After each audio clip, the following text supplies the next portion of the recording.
రేవంత్ రెడ్డి పరిపాలన ఆయన ఇచ్చిన హామీలు ఎట్లా? పరిపాలన అన్ని విధాలా ఇస్తాండు మంచిగానే. కరెంటు ఫ్రీ ఇచ్చిండ. లేడీస్ కు బస్ ఫ్రీయా. ఇంకోటి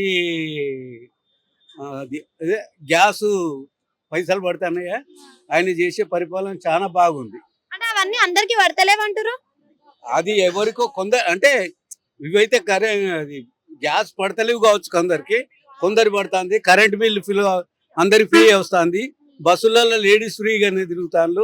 లేడీస్ కొట్టుకుంటుండ్రు మస్తుగా. కొట్టుకుంటాను అంటే వాళ్ళు అట్టుగా తిరిగేటోళ్ళు కూడా ఉన్నారు. ఇలా ఏం పని పాట లేకుండా తిరిగేటోళ్ళు కూడా ఉన్నారు. ఇప్పుడు మగవాళ్ళకి బస్ ఛార్జీలు కూడా పెంచిండు కదా మళ్ళా.